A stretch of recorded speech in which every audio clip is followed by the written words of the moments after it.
The Water 7 arc.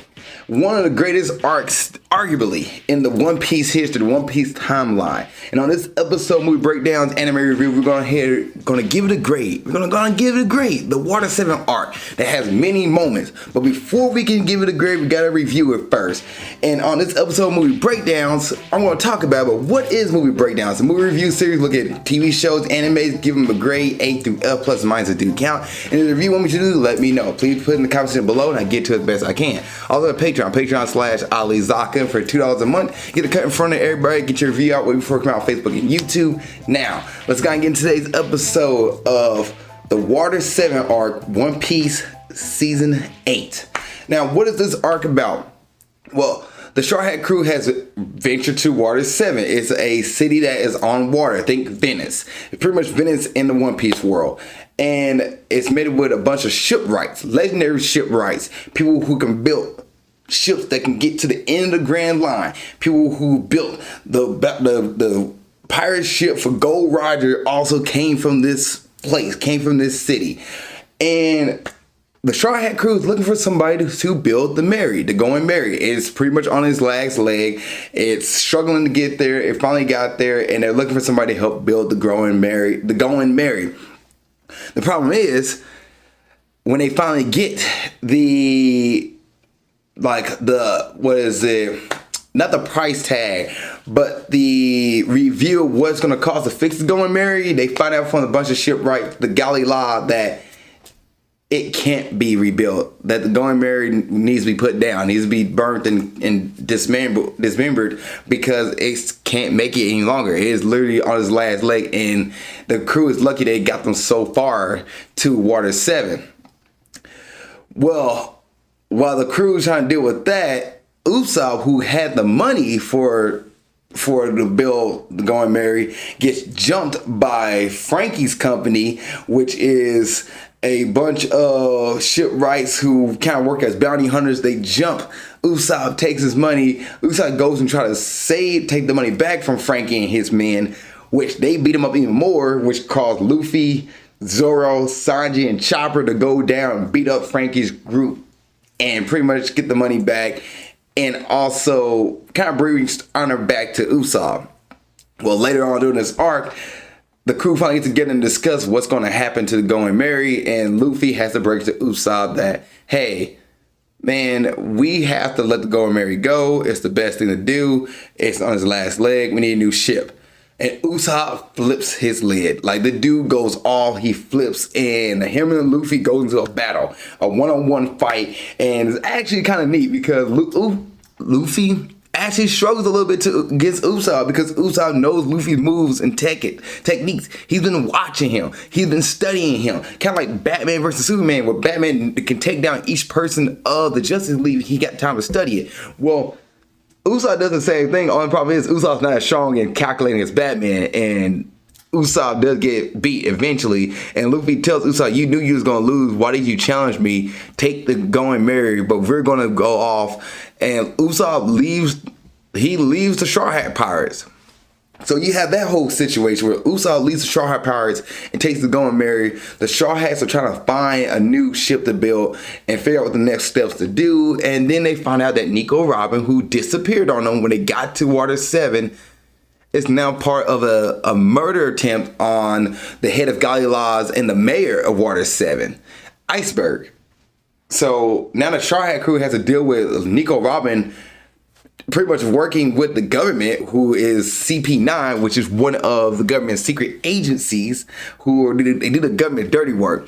Well, they try to take out Iceberg because they want the blueprints to the most dangerous weapon in the world, and one of the people who can read it is Nico Robin.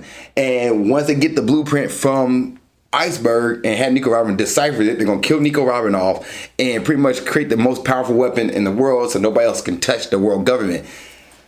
And they use Nico Robin to blame the Straw Hats that they're the ones who are trying to take out Iceberg. So the rest of Water 7, the city, believes that the Straw Hats are pretty much murderers, and they had to clear their name. And as the Straw Hats are trying to find Nico Robin, which they eventually do, and confront CP9, who was made a group by a dude named Rob Lucy, who was the head of it. Cool design, by the way. they confront CP9 and the Straw Hats gets beat up. They just get beat up. They get beat down. And you're like, oh my gosh, they're not going to win this fight. Straw Hats do survive, because they always do. And then they go chase down Nico Robin, who puts on a C train and headed to Eden's Lobby, which is considered the front step of the world government, and nobody gets out of Eden's Lobby. Once they go to Eden's Lobby, they're done for. Well, the Straw Hats trying to stop the train from getting there before Nico Robin gets put in there and never comes back. So there's a chase scene where they're chasing a train on another C train, and Sanji and Frankie, who, by the way, joins the Straw Hats in this attempt because Frankie finds out that Iceberg was actually attacked by CP9, not the Straw Hats. So Frankie joins up with the Straw Hats to take out CP9, but then he gets captured because he's the person who has the blueprints to Pluton. So CP9 goes out to capture Frankie, and Usopp gets tagged along because Usopp and Frankie end up making a bond moment because Frankie is going to use Usopp's bait to lure out the Straw Hats, but that doesn't happen because CP9 jumps Usopp and Frankie. But before that, Frankie and Usopp have a little conversation and discuss it, like, oh, you're not part of Straw Hats anymore, you're not part of your friends, okay, you had a falling out, go back to your friends kind of situation. Anyway, they get put on the C train. Sanji goes on the C train and saves Nico Robin, finds Usopp and Frankie. They team up, take out the rest of the governments on the train, and then gets demolished by CP9, of course. But the Straw Hats, Luffy and Zoro, pretty much Nami played it the best way. She's like, if they have a reason to fight, the Straw Hats will fight. They will not give up until they win. When Nico Robin wasn't telling the truth, Luffy lost his reason to fight. That's why he wasn't giving 110%. Zoro wasn't giving 110% because Nico Robin looked like she didn't want to be with the Straw Hats anymore. And then kind of find out she's doing it to protect the Straw Hats by telling CP9, leave the Straw Hats alone, I'll go with y'all. They was like, oh, so she doesn't want to die. She still want to be part of the crew. Let's go save our friend. So it gives them a reason to fight, because that's all the Straw Hats need. Give them a reason to fight, they will come mess things up. And it's chasing, they're hunting down to get to the top of the C train to save Nico Robin. They don't make it in time, and they make it to Eden's Lobby. And Frankie at the end of the season sees Eden's Lobby and was like, this island is in the middle of the ocean, the crater of the ocean, a giant hole. How you gonna get out of here? And the season ends that way. There's a lot of stuff that goes on in Water 7. It's a lot of good stuff, a lot of good character building here. It is a really great arc. From character development to progression of the story to the animation that also peaks at this. Like, well, it doesn't peak, it gets better. It improves in this season, and you see it improve. It is solid stuff across the board. The only thing is, to me, the negative about this season is that it's 35 episodes long. It is 35 episodes, and really the back half of it, that train arc, or I guess the train scene where they're chasing the train, is a little long. It's a little fluff. It's like 10 episodes of them on the train. Sanji fights a dude who can make food into a weapon for like 5 episodes, which they didn't really need to get dragged out that far, but they did because I understand filler. So yeah, drag it out. But for the most part, this season flows really well. It's a solid season, really good. It's just that the last 10 episodes where they finally get onto the train and they chasing down Robin. And maybe because I know the next arc, what's going to happen, which is one of the most powerful arcs and most coolest moments in One Piece history, but they're having this next arc.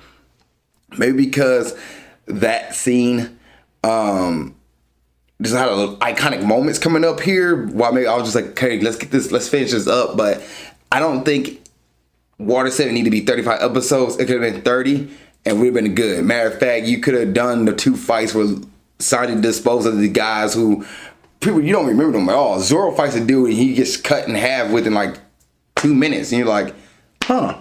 The dude was considered the ship destroyer, and Zoro just takes him out like that. Like, no big deal. So I don't think I think 5 episodes could have been cut out here and the season wouldn't suffer. But hey, here we are. So yeah, that's probably my thing. Like, the pacing and the last part of this season probably was the worst part about it. Other than that, the rest of it is just pure pure moments, pure arcs, and I'm just like, yes, Ichiro Oda, keep writing this stuff, man, because you are phenomenal.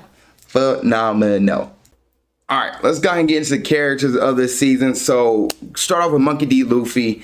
He's pretty much the same character that he was in the beginning of the arc towards the end of the arc. He still fights for his friends, but really what tears him up the most in this season is that his best friend, one of his best friends, Luffy and Usopp, doesn't want to be a part of the crew anymore. And Luffy has to make the decision of whether or not to keep the Merry-Go or get rid of the Going Merry. I think Merry-Go is the Four Kids version of the ship, but get rid of the Going Merry or keep the Going Merry.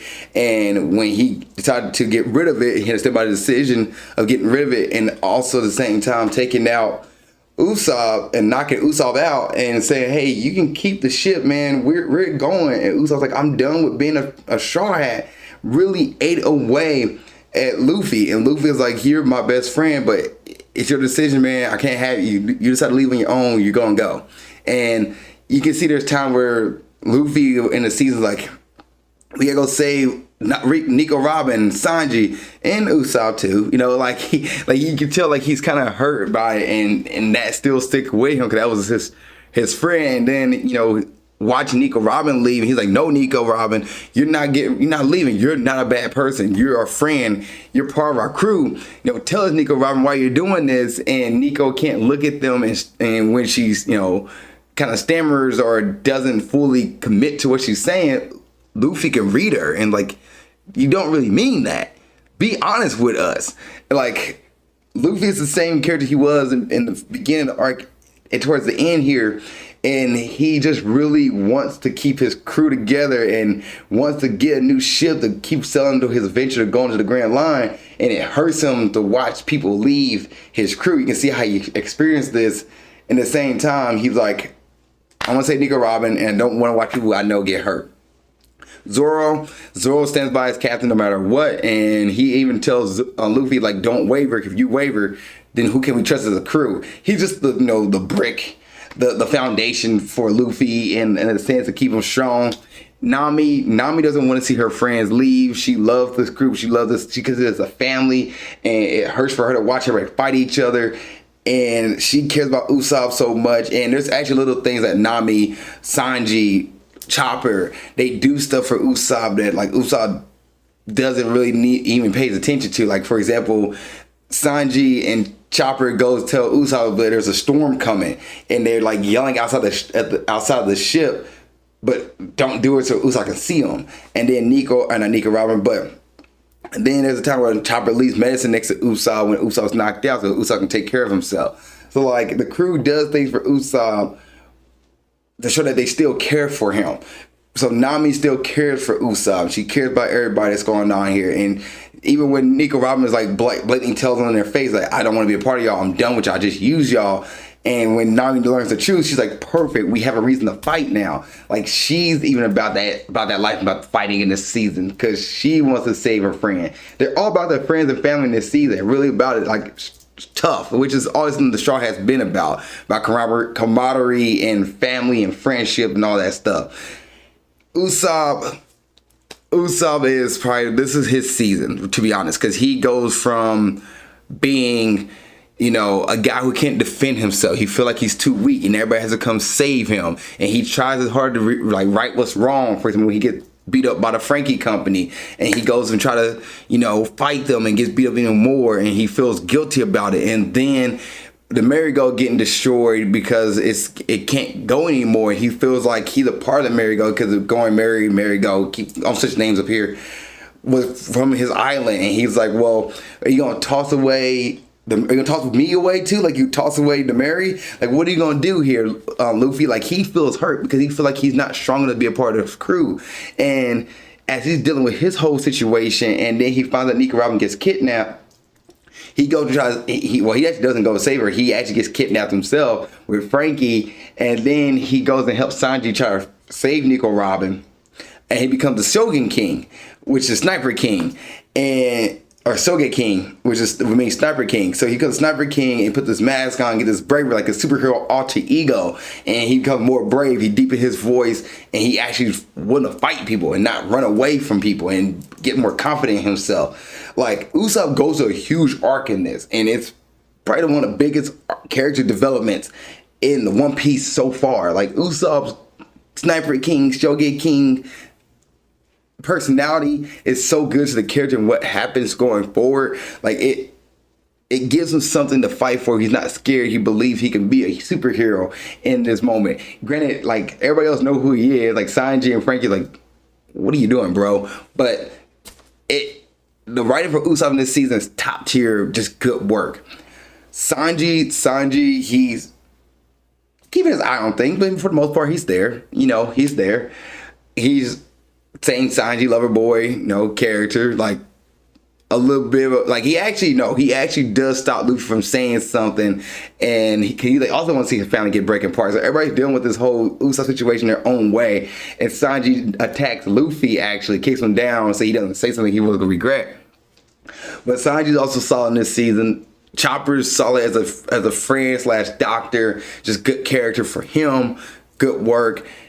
And then there's Nico Robin, who actually goes ghost for most of the season. She's in the background until she shows up with CP9 and kind of like turns a cold shoulder. So the crew trying to figure out what's going on with her. And Nico Robin and Usopp have a moment on the train, and then Nico Robin kind of goes off to get kidnapped in the sense of walked over. Kidnapped just goes with CP9 because she's afraid what's going to happen to the crew. So the events of Aokiji fighting the Straw Hats in season 7, the end of season 7, kind of wears on Nico Robin, and her past self wears on her, and she knows the dangers it can be with her. So she's like, I'm going to go die so everybody else can survive. Really dark stuff there, and the Straw Hats crew got to try to save her and bring her out of that. Frankie is quite a unique character. He's a cyborg, and he pretty much got destroyed trying to save a friend of his named Tom, who helped build Gold Roger's ship and try to stop the sea train, but he gets ran over when Spandam, a person of CP9, pretty much blames Tom for attacking Water 7. Tom helped build Water 7 and built the sea train. Spandam got jealous and pretty much decided to attack Water 7 and blame Tom, Frankie, and Iceberg. So Frankie and Iceberg have a falling out from there, but Frankie becomes a cyborg at the end of everything and kind of goes off on his own. Cuddy Flam was his name. He changed it to Frankie and goes off on his own to hide out and kind of live in like the rogue life or the underbelly of Water 7. He built ships, but a bounty hunter takes money from criminals and built ships and whatnot. Just a cool character. At first you think he's a jerk, you think he's a bad guy because he beats down Usopp. Which you think about, the Straw Hat Crew's a pirate, so they're actually the antagonists in most stories. Pirates are bad guys, but in this story they're the good guys. So Frankie, who is a bounty hunter, pretty much just shuts down, or his groups of bounty hunters shut down, save money up, and have fun with the money and built ships and whatnot. But they're all shipwrights. Everybody on this island is shipwrights. Anyway, Frankie decided, like I said earlier, to use Usopp as bait to beat down the Straw Hats. Like after Usopp and Frankie and Luffy fight each other over there, like family and friends and whatnot. Frankie then learns what really happened with Usopp. They have a bonding moment, and then they get kidnapped together. Reason why? Because Frankie has the blueprints to Pluton, to one of the most dangerous weapons, and create, I guess, not Pluton itself, but create one of the most create a battleship that could be the most dangerous weapon in the world. Frankie has that, and the CP9 wants Frankie so they can take that blueprint and make the weapon themselves to pretty much stop anything that opposes them. Spandam's the one who tells the world government that this weapon is out there and we built it first. Nobody can oppose us. So they kidnap Frankie, they kidnap Robin, and take him to E's lobby. But Frankie, for the most part, he's a loud character, rambunctious, fun character who's super is what he's best way to call him. He's just a fun character to add to the group, who's also like a strong man, like a strong, powerful character to throw in there, and he works with the Straw Hats in this season. Then you have Iceberg and Paulie, who's a part of Galley Law. Iceberg is the mayor of Water 7, well beloved by everybody. He used to work with Frankie when they was younger, and he's just kind of like a old dude who kind of like, you know, just having fun, but also loving building ships, part of the shipwright company. And he becomes like one of the main pieces for CP9. And you gotta talk about CP9, really Rob Lucy and the other CP9 members, which we get more into them later on. But Rob Lucy is he's the head of CP9. He's considered one of the most dangerous guys, a part of the government. CP9 is, like I said, a secret agent organization made by the government to pretty much take out all the dirty work. Like, they don't care. They kill. They will take you out for the name of justice.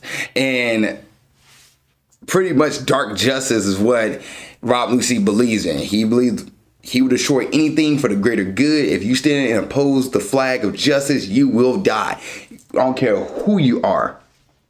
However, he does not kill the Straw Hats in this season because of his deal with Nico Robin, but he pretty much takes out Luffy and Zoro with no issue, takes out Sanji and them with no issue. He is just a brute, put it that way. Cool design though. I love the hair. I love the little beard, and when he turns into the leopard form and turns into a cat monster, a leopard monster, pretty much. Just a cool design. And then the CP9, they have different techniques, like a kick that can pretty much cut through anything. It's pretty much like a blade. They kick and makes a blade. They can also walk on air, and they can do iron body, which turn their body into iron. They just really trigger. They go through very rigorous training to make their body the ultimate weapon, and they are secret agents who really take out anybody that gets in the way of justice, and that's what they're there for. They was undercover for 5 years with Galley Law. They pretend to be shipwrights, but they love the work they do. They when they go undercover and dedicate themselves to what they were supposed to do until it was time to implement the plan. When they thought it was time, when Nico Robin was there, they was like, this is the moment, let's initiate this. And they're a strong heel for the Straw Hats to conquer here and next coming season, Strong Mountain. But I just love the way they see me now. I think they're a cool villain group that, like, the four of them that you see, like Bruno, Khalifa, and I think Kaku's his name, the giraffe. Well, we don't know he's a giraffe yet, but he has the long nose as well. They are a very unique, cool group, and I think matter of fact, I wish they got more play in the One Piece storyline. I guess they do come back later, but it's just a cool design group. Like, they're really neat. Like, each one has their own individual characteristic and personality. And I like how, like, I want to say it's Kaku, his name. I like how he is, caring as well. Like, when they told Usopp, like, you still have the ship around. We told you the ship won't make it. It's best that we let it die. Like, and Usopp didn't want to let the ship go, but he's like, I know we can't let the merry-go go. But they're like, no, you need to let this ship go. Like, we really do believe in our craft. We work for the government. We believe in our craft as shipwrights. Yeah, we got to get rid of this. And, yeah, it really was something, like, to watch CP9, a cool secret agent group that I think is one of the coolest groups in the One Piece lore. Any other thoughts? The music is solid. The music is always solid. The One Piece music is good going through. The opening song is still the same song from the end of season 7, and it's okay. There's 2 after credit songs that changes in this season. I think there's 3 of them, but really there's 2 that come and go because it's 35 episodes long. And is this a season you should binge? Yes, definitely binge this season on Friday night. Like, this is one of the seasons you can watch until you get to the back end of the season. But the first part of it, you definitely can binge it through. And grade time. I'm going to grade One Piece Season 8, the Water 7 arc. I'm going to give this season a B+. And the reason why it gets a B+ for me is because the last part of this season, the last 5 episodes, last 10 episodes didn't really need that long. When they were on the train chasing down Nico Robin, it didn't really need that long of an arc. Like, all the fights was nothing intense. It was just like throwaway fights. The Straw Hat's gonna win it. it really was just a back half to get rid of stuff. Like all the character development stuff happened in the first part of his arc, and then chasing down Nico Robin. But then once he got on the train and all that stuff, it was just like, okay, get it over with. There's some cool moments, like Luffy and Zoro cuts a giant wave in half. That was a cool moment. But really, for the most part, it wasn't really as, strong of an ending. So I'm giving this a B plus, 89%. If you've seen One Piece Season 8, the Water 7 arc, what did you think? Please put in the comments section below on that. See you guys next episode when we break down series review, and keep being awesome. Thank you so much for making it to the end of this video. I really appreciate that. Please don't forget to like, subscribe, and comment. If there's a review you want me to watch or do, let me know. Please put it in the comment section below this video. Also, you want to watch the last episode movie breakdowns, it's right there. Just gotta click on it and you'll be able to watch it. Thank you guys so much. I appreciate it. Love y'all, and keep being awesome.